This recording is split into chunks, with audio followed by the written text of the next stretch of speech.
Hello everyone, welcome back to my channel. আমি সেতু দক্ষিণ কোরিয়া থেকে। কোরিয়াতে আসার পরে আমি যে বাসায় থাকতাম সেটা আমি আপনাদের আগে দেখিয়েছি, সেটা অতটা ভালো ছিল না। আমরা তারপর কোরিয়ান জুথেক বাড়ি নিয়েছি। তো এই বাড়িটার ভাড়া কেমন, কি কি সুযোগ সুবিধা রয়েছে সবকিছু আজকে আমি আপনাদের সঙ্গে শেয়ার করব।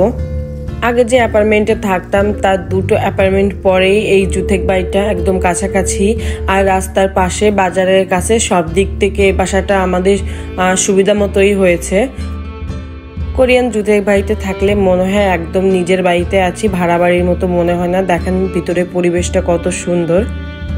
আমরা 2 তলায় ভাড়া নিয়েছি। আমাদের প্রতি মাসে ভাড়া পড়েছে বাংলা টাকায় প্রায় 35,000 টাকার মতো। গ্যাস বিল, কারেন্ট বিল এগুলা বাদেই 35,000 টাকা। আমার বাসার ভিতরে হচ্ছে 2টা রুম, একটা বড় একটা ছোট। আর ডাইনিং স্পেসটা মোটামুটি খারাপ না, ভালোই।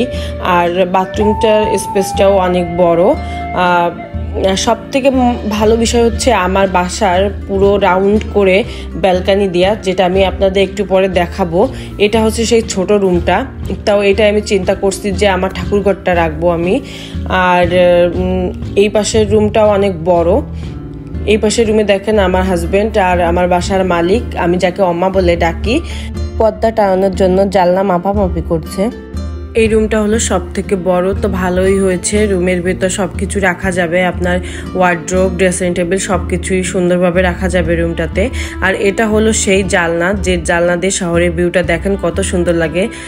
হয়তো আপনার জানলাতে ভালো বুঝতে পারছেন না, আমি একটু বাইরে যেয়ে আপনাদের ভিউটা দেখাচ্ছি। দেখেন কত সুন্দর লাগছে। তো ভালোই হয়েছে, ব্যালকনি দিয়ে শহরের ভিউটা সুন্দরভাবে দেখা যাবে। আর সকাল থেকে আজকের ওয়েদারটা প্রচন্ড খারাপ।